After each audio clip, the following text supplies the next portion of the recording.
Hey, everybody, and welcome to another episode of the Ruby Rogues podcast. This week on our panel, we have Andrew Mason. Hello. I'm Charles Max Wood from devchat.tv. I am at OzCon this week, and I'm doing this over some conference Wi-Fi, so if I drop out, I apologize in advance. We have two special guests. We have David A. Black. Hello. And Joe Leo. Hi, everyone. This episode is sponsored by Sentry.io. Recently, I came across a great tool for tracking and monitoring problems in my apps. Then I asked them if they wanted to sponsor the show and allow me to share my experience with you. Sentry provides a terrific interface for keeping track of what's going on with my app. It also tracks releases so I can tell if what I deployed makes things better or worse. They give you full stack traces and as much information as possible about the situation when the error occurred to help you track down the errors. Plus, one thing I love, you can customize the context provided by Sentry. So, if you're looking for specific information about the request, you can provide it. It automatically scrubs passwords and secure information, and you can customize the scrubbing as well. Finally, it has a user feedback system built in that you can use to get information from your users. Oh, and I also love that they support open source to the point where they actually open sourced Sentry if you want to self-host it. Use the code DEVCHAT at Sentry.io to get 2 months free on Sentry's small plan. That's code DEVCHAT at Sentry.io. Now, do you guys want to just introduce yourselves real quick? David, I think we might have had you on the show before, but I don't think we've had Joe on the show before, so. Sure, I'll introduce myself, David Black. I have been a programmer for longer than I want to say, and a Ruby user for coming up to 19 years. So I go pretty far back, and I've been writing books about Ruby and or Rails for about the last 14 or 15 years. Currently working at 2U in Brooklyn, New York. Cool. And I'm Joe Leo. I have, I can say the number of years I've been programming. I spent about 12 years in pure software development in New York City, and about 5 years ago, started Def Method Incorporated, which is a software development consultancy. Nice. Yeah, I've seen some stuff from Def Method, so that's cool. So yeah, just to get us started, I mean, this book's been around, man, as long as I can remember. I haven't read the latest edition, but I remember reading it, when I was getting into Ruby, or soon thereafter. What's the story of this book? I mean, where did it come out of? I can field that. The Well-Grounded Rubyist, the first edition came out in 2009, and the sort of prehistory of it, so to speak, was a book called Ruby for Rails. Ruby for Rails, which came out, I believe, in 2006 by me, I should add, was essentially my response, if you want to call it that, to what I was observing in the Rails community, which, of course, expanded the popularity of Ruby tremendously. But at the same time, in those first couple of years of Rails, there was a lot of this kind of, I love Rails, but what's this Ruby thing? Do I really have to know anything about, So Ruby for Rails was kind of, I would describe it as kind of a friendly intervention in that discourse. In other words, an attempt to say, okay, if you want to do Rails, that's great, but you need to know Ruby, and here's a book that sort of gives you a tailored, customized version of learning Ruby for Rails. Anyway, then, if I'm remembering correctly, Manning approached me about a second edition, and I said, what I really want to do, I said, I think the book is, and the sort of growth and maturity of the culture has rendered a second edition of Ruby for Rails not necessary, perhaps. And I said, in any case, I really want to write a just Ruby book. And one thing led to another. And in 2009, the first edition of the Well-Grounded Rubyist came out, and it has a lot of, or at least some overlap with Ruby for Rails, but there's no Rails in it. And there's a lot, even in the first edition, the Ruby stuff was greatly expanded. It was not specifically for Rails developers, but just for people interested in Ruby. There was a second edition in 2014. And then, what was it, Joe, a year and a half or 2 years ago, I approached the publisher and said, I think we should do a third edition, but I've been, essentially writing this book or some version of it since 2005. I said it needs some fresh blood, and I suggested bringing in Joe as a co-author, and that led to the third edition, and here it is. How did it feel to have David bring your blood into the book? It was this great feeling because in the beginning, I didn't have to commit to anything. David kind of roped me in by saying, "Oh, hey, been talking with Manning, and that maybe they want another book, and I thought of you, and I was, so flattered by that that David would approach me about this." And he said, "I want to know if you're interested. I don't even know if they'll really, want to go forward with it, but I'm gonna, if I have your permission, I'll use your name." And I said, "Oh yeah, by all means." And I expected, maybe a month later we'd talk about it. I was on the phone with Manning that afternoon, to talk about what the third edition would be and when they could have it. So it went from this really gratifying experience to like, oh, now I've got a lot of work in front of me. And I'll just to sort of connect the dots of the background. Joe and I had met. What did we figure? 2008 or something. Yeah. If I'm remembering it correctly, I was brought in to do some training at a company in New Jersey, on-site corporate training, and Joe was at the time working for a consultancy and was at that company. So Joe was actually in my class, essentially, for whatever was 3 or 4 day class. I ended up working for that same consultancy that Joe worked for when my sort of freelancing dried up a bit, and I had to work for another company, and there that opportunity was. So we've known each other for a long time and worked kind of side by side quite a bit over the years. Nice. So I guess the other thing is you kind of mentioned the Ruby for Rails, and then you wrote this book. How is this different from other Ruby books then? Because we've got like the Pickaxe, which is sort of the canonical reference, I guess, for Ruby. We've got some of the other Pearson books that Obi Fernandez is curated. What does this cover, or how does it cover it that's different from some of these other options out there for people to go to for books for Ruby? I was thinking, Charles, that my experience with the Well-Grounded Rubyist is a lot like yours in the beginning. I kind of consumed it as I was learning Ruby and Rails simultaneously. I also read the Pickaxe book. For me, it was really helpful as a reference, but it was difficult to really grok the language that way. But David's book, both Ruby for Rails and then the Well-Grounded Rubyist, they really grabbed me as sort of textbooks that turned into field guides. It was the kind of thing you could read cover to cover to learn from, and then still reference back as I became more advanced and more comfortable with the language. I think that's one of the big things that the Well-Grounded Rubyist brings, is this ability to mix, sort of a standard textbook on a language with something that's really, you can use operationally as you're building and developing software. Right. In writing, again, both Ruby for Rails and then certainly the Well-Grounded Rubyist. First of all, the Well-Grounded Rubyist was sort of from the first explicitly not a complete reference. It doesn't have the whole standard library. It doesn't have every method, and therefore it doesn't render obsolete any book that does have those things, like the Pickaxe, or I think the O'Reilly Ruby programming language book also. But whatever. It's not sort of in that space, though it has a lot. It does have a lot of detail in it. But I think for me, the title really tells you a great deal. For me, the project was to write a book that gave people this grounding, just to use kind of circular argument, and not everything about the language, but I've always liked to, sort of get under the skin of things and explain things. It's very gratifying to me when I look at reviews of the book and it says, it's like having a teacher over your shoulder talking to you and making sense of it. That kind of thing. I have a background in education, and I love teaching and I love writing. And this book seems to have hit kind of a bit of a sweet spot in there somewhere, which isn't to say other books don't also, maybe even same sweet spot. But I'd say that was a lot of my incentive or motivation in writing it. Yep.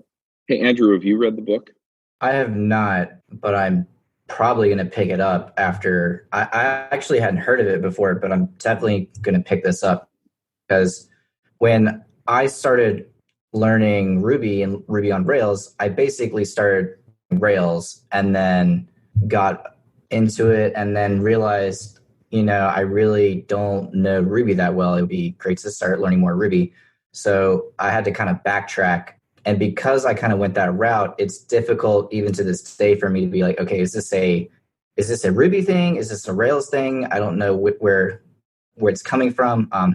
And one thing recently that I've been thinking about more and more, which is why I'm definitely going to have to pick up this book after this call, is I am getting pretty good with Rails, but my Ruby skills are still, I would say, beginner. Like I see a lot of people I work with use more advanced Ruby techniques to accomplish something that's way more elegant than the approach I would have taken.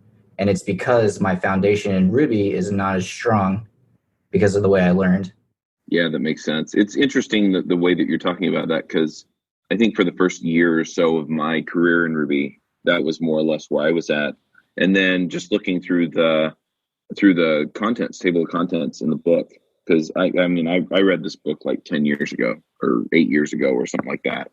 It really does cover more the kind of the way to think about Ruby and the way that Ruby is structured. And what's interesting is that you get in and you start figuring out the Ruby behind the Rails, and you're like, oh, that's why they did that way. And then you really think about it and you're like, that's actually really elegant, right? They're taking full advantage of what Ruby offers in order to get this done. So yeah, it's kind of a cool way to have your eyes open, because then it's like, oh, I really am writing Ruby. It's just that they made it kind of pretty for Rails.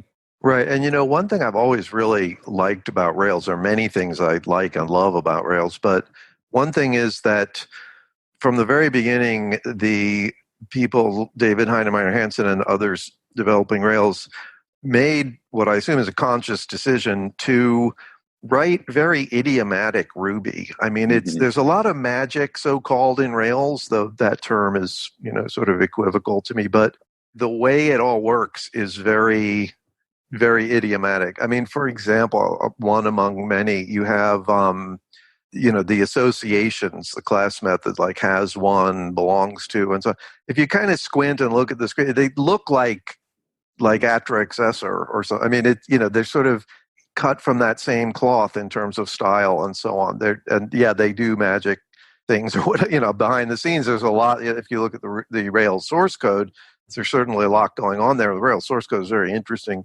but Rails applications written, correctly and idiomatically are basically recognizable Ruby. It's not all sort of disguised in kind of obscure or arcane idioms that they've invented. And I think that was a very shrewd move. I mean, it's probably also true that that's why they use Ruby, because idiomatic Ruby attracted them. Yep. So one thing I'm wondering about is how different is the Well-Grounded Rubyist 3rd edition from Well-Grounded Rubyist 2nd edition? Well, it's substantially different, and there's a lot that's the same. David did a really good job with these first couple of books and spent over a decade writing them. And so it was our shared goal to keep the basic structure of the book intact. And so there are places where I was doing just simple editing and updating for the new edition. On the other hand, there were a couple of goals that I set out to achieve. The first was to make the book a little bit more, I don't think interactive is the word, but a little bit more user-friendly, or maybe textbook or classroom friendly. So by adding exercises for the reader and getting people to take a look at, or to actually put their hands on keyboards and work through an example of their own. And then, tangential to that, providing all of the source code, which is available, on GitHub, that one may use. So a lot of the examples in the book, and then a lot of the code for the exercises for the reader is all available online, so that people can see, at least one solution to these exercises. Then the second thing was I in kind of surveying the landscape, what Ruby has been doing over the last several years. And really in that way, not much different to what some other established languages have been doing. And they've been bending toward functional programming. We saw this in Java 8. We see it in Ruby as well, where more and more language features have been built in to support FP. And it's never going to be a purely functional language. We know that, but that doesn't mean that writing code in a functional style still has its benefits. Mm-hmm. And Ruby has supported that more and more. And so there's an additional chapter in part 3, which is Ruby Dynamics, that goes in depth into how one would approach functional programming with Ruby. And that includes some of the libraries the methods or functions that are covered in earlier chapters, and some that are brand new, and certainly covers core concepts that you would need for a basic foundation in functional programming. Makes sense. So I'm curious, how important is it if you are about to start a job in Rails should you always learn Ruby first? Is that what you guys are under the impression of? It's funny because I heard both of you with your stories, and mine is similar. I found myself in the first couple of years of writing Ruby and writing Rails. I started with Rails. I would jump from a Ruby book, and then the next book I would read is Rails, and then Ruby, and then Rails, because I would always get to a point where I said, oh my God, I've learned this much, and there's something huge that I don't understand about Rails. And then I'd go and learn it, and then I'd say, wait, there's some huge gap in my understanding of Ruby. And so that's sort of the approach I took. I can't tell you which to do first. Probably it depends on where your background is. If you've already whipped together, a half a dozen or a dozen web applications in some other framework, then maybe it's easy to take a look at Rails and sort of understand, if it's MVC, how these things are put together, and then work your way back to Ruby. On the other hand, if you're just starting out and you're a newer engineer, I think it would hold you in good stead to learn the fundamentals of Ruby programming before jumping into web application development. And now I'll let David give his opinion because I know it. Yeah, I think it's my basic answer is yes, you should learn Ruby first. But first, it doesn't literally mean you should go off for 6 weeks and only study Ruby before you create your Rails. And in practical terms, that's not going to happen if you're hired somewhere and they have, an app in existence or whatever. I think it's not so much the timing as the approach and the attitude. If you have the attitude, I'm going to use Ruby to solve problems that I come up against in Rails, that's my toolkit, essentially, then you'll want to learn it. I think once that sort of falls into place, as I've often said, if you claim to be a Rails developer, you are claiming to be a Ruby developer, so you might as well learn Ruby, right? That's kind of what it comes down to. And like I said, I think it's as much just that attitude and that openness. Rails, frameworks probably in general, or in many cases, are kind of, in this sense, kind of a two-edged sword. It obviously economizes incredibly on code that you have to write because there's all this framework stuff there. But you also have to be willing to go beyond that or beneath it or something. You're not going to be able to solve every problem unless you delve into the language. I think Rails also, I don't know, I was always a little bit skeptical about the sort of, what was it, Joe, the 10-minute blog or something, or that was David Hennemeyer Hansen's. It was very. I remember when this was started. It was and is very, very impressive. But I also know, because I talked to many people over the years, that Rails got a reputation of being kind of turnkey, and that's sort of a half truth. And the extent to which it isn't turnkey requires that you understand a number of things, including, how the web works and so on, but also including Ruby. Otherwise you're sort of doing Rails under a glass ceiling where you keep wanting the applications to be more elegant and more powerful and so on, but you don't necessarily have the toolkit. And I find when I'm working on Rails applications professionally, and there are more or less, junior people on the team who are new to Ruby and Rails, definitely I spend more time and am called upon more to help them with Ruby, or when I review their code, what I'm really finding is, Ruby idioms that they're unaware of, or that it would be good for them to learn. I mean, sometimes it's a matter of Rails too, but I think just in the nature of it, Rails is kind of designed to be, not easy, but straightforward or something along those lines. I mean, Ruby is too, actually, but it's kind of a different dimension. Yeah, I was just going to say, and you guys have said it, I'm just going to say it in not so many words. I think most people come in learning Rails first, and I did. I think a lot of people do. The thing is that at a certain point, you get to the point where the next biggest leap that you can take in your capabilities with Rails is to learn Ruby. And yeah, so I think I got to the point after a year or two to where I felt like I really understood the framework. And then I learned Ruby, and I realized that I really had a lot more to learn about what I could do with it. Yeah, what David said about there's a class if you don't expand on your Ruby knowledge, I think that's very key. And that's exactly a summation of how I've been feeling recently, because I'm like, I know how to do this, like I can get it done, but I want my application to be more powerful. I want my code to be more elegant. And the thing that's holding me back there is a weaker understanding of actual Ruby. Well, we're going to get you a book, Andrew.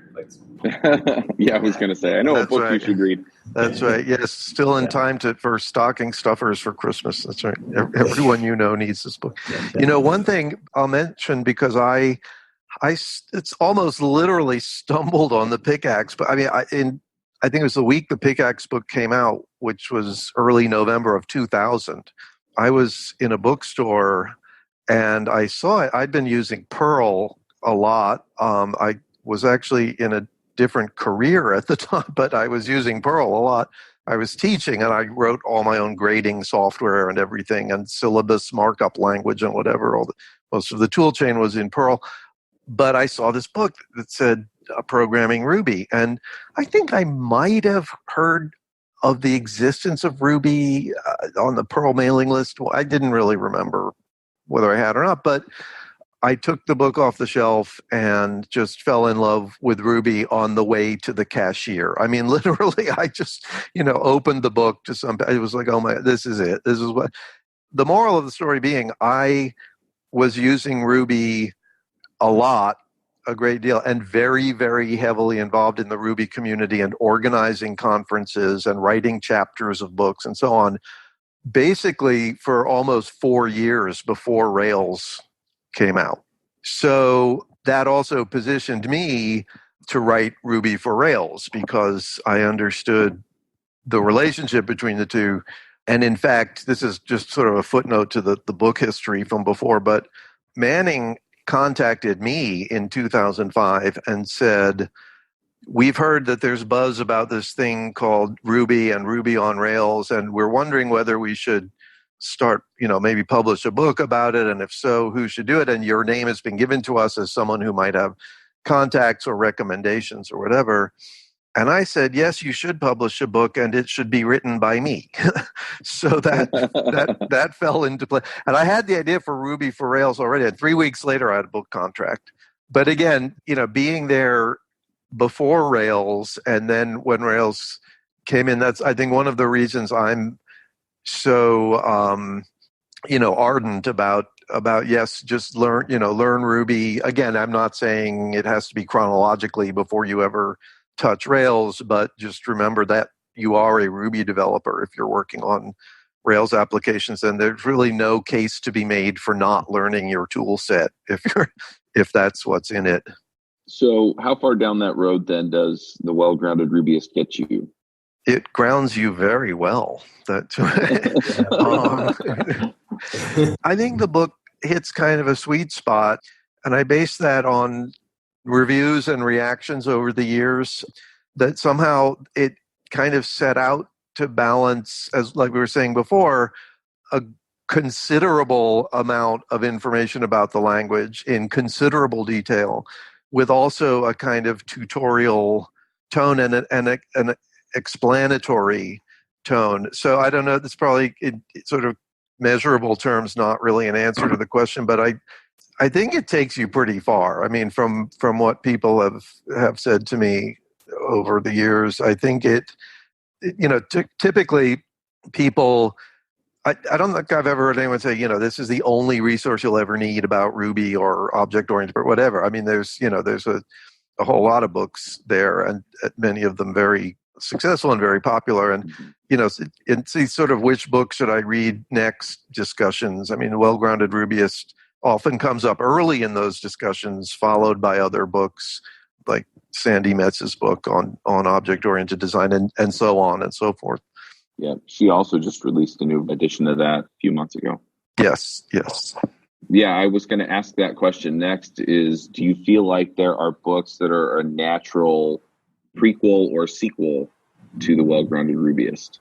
Well, I do love practical object-oriented design with Ruby. I think that's probably a sequel. And I sort of agree with David in that a lot of books are sequels. And that's just because of where this book starts. It starts at the very beginning. It starts with the installation, with the command line, with adding 1+1. But it really does take you really far. I mean, I read a year into writing Ruby, I read part 3 of the book, chapters 13 through 15 at the time, about metaprogramming, about procs and lambdas, but it wasn't really accessible to me just yet. I mean, I was really still a novice. And so it's worthwhile reading. It's something that can ground you. I'll just keep beating that to death. But it's something that can ground you. And then, you should expand yourself and go out and read other books, the Obi Fernandez books, the Sandy Metz books.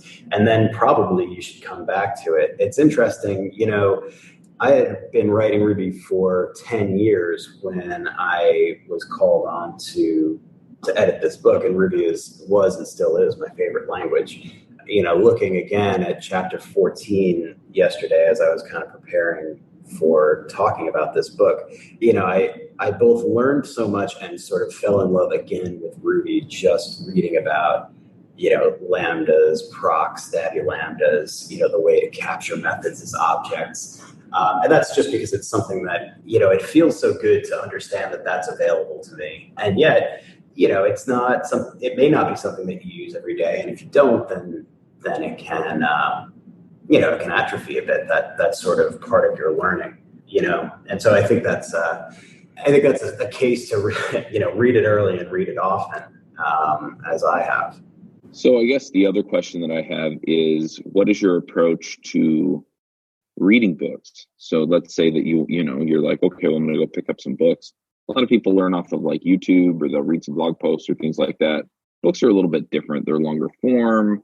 They're usually organized in a specific way. So how do you expect people to read this book? Do you just expect them to pick it up, start at the front and read to the back? Or are there exercises that they should follow, or things that they should do to try out some of the ideas in it? I think it lends itself to being read start to finish, especially if you're very new to Ruby. I think it presupposes that you're not absolutely new to programming, but I also think, or would speculate, that you can kind of dip in and out of it. Again, it's not a full reference book, but it's hopefully the subject matter is divided up in such a way that you could go back and study scalar objects or whatever. As for exercise, Joe, if you want to talk about exercises, because you contributed most or all of them. So. Yeah, I hesitate to say that this is what everybody should do. I mean, David and I read a lot of books, and so when I was, practicing Ruby, I always had a book that I was, reading, on the commute or at home. The Well-Grounded Rubyist was certainly one of those. At that point, there was the Rails way. I started at version 2, and then there was version 3. And Agile web development with Rails, I think, is a great example of a workbook. You're building a shopping cart app. I just looked. I don't know if that's Agile web development with Rails was Dave Thomas. I don't know if that's been updated in a long time. But I think Sam Ruby was the one that most recently updated that one. There's Oh, also Ruby on Rails tutorial by Michael Hartle. Yeah, there are a bunch of them out there that are really, more designed toward, hey, we're going to walk you through this entire process. Yeah, and I liked that. That really gave me a firm understanding. It also lets you, if it gives you one way to do something, then it also helped me to improvise, right? So I was building a shopping cart app. Essentially, you're building in Agile Web Development with Rails, you're basically building a simple version of the pragmatic bookstore or the pragmatic bookshelf, which is a kind of a key thing to work on, and also has lots of opportunities for deeper insight into Rails. And that in turn allowed me to say, okay, what am I doing, with Rails? And is there anything similar to that? Or it gave me some ideas to say, oh, okay, well, if I can make this bookshelf, then I can also do something else with it that's similar. I think that we tried to bring some of that into the Well-Grounded Rubyist for a similar reason. For me, my goal was not to give an overarching application to work on throughout the book. The book doesn't really lend itself to that. It's organized differently, and I like the way it's organized. But nonetheless, there is a lot of text. There are a lot of examples. You're encouraged to work through each example, but that doesn't quite match the feeling of just kind of giving you a problem to work on and letting you struggle through it on your own a little bit to try to find the answer. And so that's something that we tried to bring in to make the content a little bit more sticky and to ensure that you are on the right track. And Joe, there was something you said earlier about when you're talking about procs and lambdas, and you said something like you may not use these things every day, but it's, really sort of connecting that up with the point you're making here. One thing about the well-grounding philosophy, if you want to call it that, that's different from the tutorial philosophy, even though, as I said, I like it when people say they find it kind of teacherly and so forth. But yeah, it's not, in that sense, it's right. It's not a tutorial where you sort of build an app or whatever. But one thing about, the you may not use it every day thing, there is some of that, I think, in the philosophy of providing people with the firm grounding. I mean, for example, you're not going to write, def some object dot some method very often, except maybe for class methods, right? But if you don't know that you can do that, then you don't understand the entire class design of Ruby. I mean, you have to know that you can do that. Your fingers have to have done it ideally, but you certainly have to know that this is how method lookup works. This is how method definition works. Ryan Davis once said to me something like, God, you're really obsessed with singleton methods, aren't you? And yeah, I mean, I'd like to think I'm not quite obsessed, but there's certain kind of golden keys into understanding Ruby. And I've seen so many kind of aha moments in person or reported back to me from readers of the book or whatever, that, you need to know these things, even if they're not all the techniques you're going to use every day. You need to know them because you build on that, and the book will build you. I mean, the book hopefully doesn't leave you dangling without building on that too, and giving you a sense of, this, I can write a method on a separate object because the method lookup process involves a singleton class, and here's how that fits in, and so on. So one thing just leads to another in that sense. And a lot of, going back to just sort of the book writing and structure itself, a lot of it is kind of following some of those threads. And so it is, and again, this also goes back to it, that it doesn't have everything about Ruby, but the things that are in it are chosen to give you the best return on study invested, that you really do, if you master everything in the book and can follow what, the examples in the discussion, there's not that much in the language that you don't know or can't put in place pretty readily. I mean, yeah, there's a lot of standard library stuff and so on, but that sort of falls into place. Nice. So when do you anticipate writing a 4th edition? I don't think I'm yet allowed to discuss that with my wife. Yeah, somebody came to me recently, a good friend of mine, and he's got an idea for a book, and it's a good one, and I respect him as a teacher, and he wanted some advice, and the first thing I said is, well, the first thing we have to figure out is how you're going to tell your wife, or your partner, because it really is, it's more work than I thought it would be. My expectation is that when Ruby 3 comes out, it'll render some of the stuff that's in the book right now obsolete and will beg a new edition. And that's allegedly, less than a year. Well, I guess about a year and some months away. So we'll see. We did lean in that direction. It's funny because we're in this state where we're promised big things in Ruby 3 and we're getting little hints of them, but we're not quite there. And so the book as it stands today still needs to discuss frozen string literals, even though most people aren't using them. And I think most Rubyists are aware of them, but certainly not using them as a necessity, but they're coming. And it's going to be a huge change that impacts everything. And so we need to at least mention them. We have to at least talk about what they are, why they're important, why string immutability, exists in all of these other languages and hasn't in Ruby for so long. And so, and that said, I think Ruby 3 will bring about another edition. Maybe we'll call it something different, David. Yeah, right.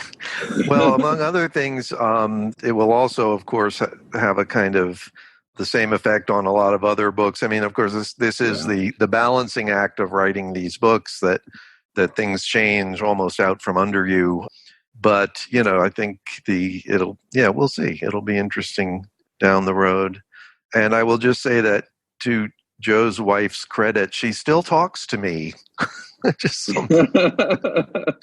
Diana likes David very much, which is, that's a point in, version 4 or edition 4. Yeah, when I wrote my book, I go up to my office and work all day anyway, and so I just took time to do that. So my wife was just like, "Oh, you finished a book." But if you have another full-time job, it's a different story, I'm sure. I ran Def Method, Monday through Friday, and then I would spend all of Saturday, the evenings and Saturday with my daughter, and then Sunday I would get up and as early as I possibly could. I would run to my office and I would work straight through, from whenever I got there at 7 a.m. or 8 a.m. straight through nap time, and that would get me like a full day's worth of work. So that and whatever I could squeeze in on the weekdays was how I attacked this book, which was not, ran counter to the advice from every other author whose advice I sought, but it's just the way I had to do it. It makes sense. Yeah. Very cool. Well, I guess at the end, we've talked a lot about the book and how it's structured and what's in it, how to approach it. Do you want to just kind of end with a 2-minute elevator pitch for the book? Just kind of hey, here's what it is and here's what you get out of it. I'm waiting to see which of us unmutes first. Unmute chicken. I've never encountered that before. Unmute chicken, yeah. I just feel like you've had a lot more experience doing this, David, haven't you? Give it a whirl. Yeah, sure. No, I mean, I think some of what we've said could be, end of document bullet list. Again, a lot of people are obviously using Ruby in the context of Rails. I think it's really important to understand Ruby. I also think that the book has a very good track record of reaction in previous editions and this edition. And like I said, I'm particularly pleased that people pick up on the fact that a lot of care has gone into explanations. There's very little just, okay, do this. It's very much because this is how, I think the best way to really learn something is to have it explained. And I, as a teacher and a writer, I get a lot of satisfaction out of explaining things and feeling like people benefit from that. So, yeah, that's a kind of 45-second, not really great elevator pitch, but there it is. It's a quick elevator, I guess. Yeah. There are very few books that I've read over, a career of reading technical books where I've thought, and still do think, reading this book just by virtue of reading it and following along with the examples, it will make you a better programmer. Very few books have given me an appreciation for the language that the Well-Grounded Rubyist has. And I'm kind of in this unique position because I am both satisfied customer and purveyor of the information. I use this as a springboard into a career of very satisfying software development, and it's really been my privilege to give back in this small way by being able to edit and extend it for a new audience. Awesome. Hey folks, I want to tell you about a great system that I just found that has made my life a ton easier. That's Cloud 66. A lot of folks think that deploying is a pain. I kind of grew up as an ops guy, and so I never really felt that way until I tried Cloud 66 and realized that the way that I was doing it with Capistrano, pushing stuff up to DigitalOcean, it really was kind of a pain. And when things didn't work, I had to go in and I had to bang my head against the wall to figure it out. Plus, all the setup stuff was just a big headache. And what I found with Cloud 66 is that it's a really nice way just to get everything set up. I just told it I had a Rails app, and off it went. It set it all up, it does the deployment, and now that I have other developers working with me on Podwrench, which is what I'm using it for here, all I have to do is give them access, and then they can go push the button for me, and it gets deployed. It's really nice. It's straightforward. It has all of my environment variables in it, so I didn't have to do any setup that way either. I just had to go in, put in my AWS credentials and a few other things that I was using for third-party apps, and it set it up and ran it. So if you're looking for a great solution for deployments, use the promo code RubyRogues. That's all one word, capital R, Ruby Rogues, for $66 off Cloud 66. This only works for new users, but man, it is awesome. So go check them out, cloud66.com. All right. Well, let's go ahead and do some picks. Andrew, do you have some picks? Do you have some things you want to shout out about? I do. So I use RBenv, and I know a lot of people use RVM or ASDF, but I got put on the RBenv early on and haven't changed. And I recently came across, it's called RBenv Default Gemset. I just had it pulled up and then I lost it again. But basically every time you install a new Ruby version, it installs a list of gems that you specify for each version. So I have a group of gems that I use for my editor. I have things like Rubocop that I always install. So this has helped save me some time. But every time I install a new Ruby version, it installs all the gems I need. And then I don't have to start wondering, why isn't this thing working? It was working in the last version. And then having to realize that I am missing a gem. So yeah, that's my pick. Nice. I'll go next. I've been reading a book called Good to Great by Jim Collins. It's kind of a classic business book.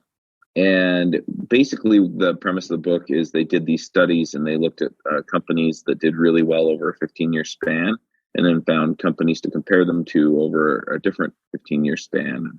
It talks a lot about how these companies were good companies when they started and great companies at the end of the 15 years. And they talk about their metrics and how they measured, things and stuff like that. But anyway, it's really made me think. And I've been reading it as part of this challenge that I'm doing called 75 Hard. And I've talked about that on this show before, so I'm not going to go into that.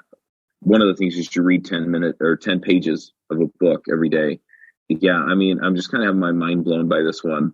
Just figuring out, okay, what are we measuring devchat.tv by? What matters? What doesn't? What do we cut? What do we keep? And yeah, it's really helped me get focused on some things. The thing that's tripping me up right now as far as following what's in there is that in about a month, I'm going to Podcast Movement, and I sponsored the conference just as a, kind of a low end sponsor so that I could get a booth so I could talk to people about the tool that we're building to run our podcasts. And I realized that that's kind of a distraction from what our number one thing should be.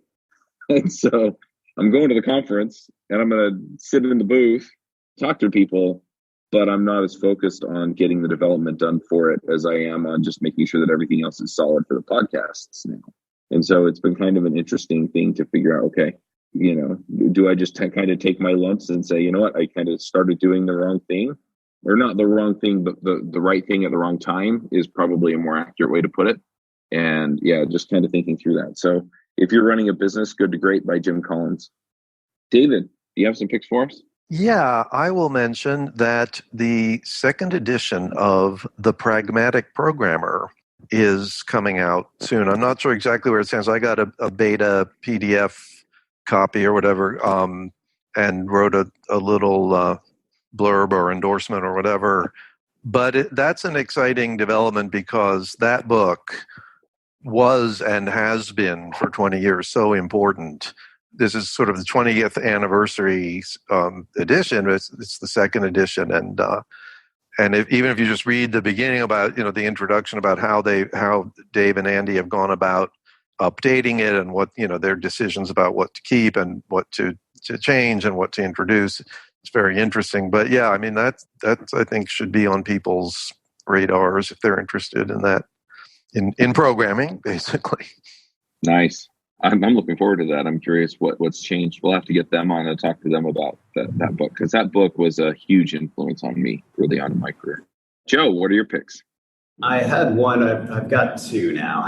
So the book talk has got me excited. I also like Jim Collins. I think Good to Great was a fantastic read. I recently read Barbarians at the Gate, which is an old book about the takeover of RJR Nabisco. And it's really one of the most entertaining books of reporting business that I've ever read. I mean, really found by the end of it, and it's a long book, but found by the end of it that it was a page turner in the way that some of the best novels are page turners. So I highly recommend it, and you can learn something from it. I highly recommend it. I'm also going to give a shout out to firehydrant.io, which is it's kind of full-featured incident response management and deployment management.